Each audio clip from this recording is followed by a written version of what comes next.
එන්න බලන්න මේ සැනසුම නිවුණු සිත්වල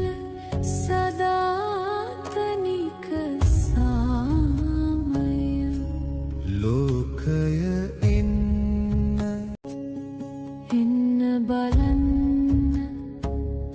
මේ සැනසුම නිවුණු සිත්වල සදාතනික සාමය ලෝකය එන්න මෛත්‍රිය පතා එන්න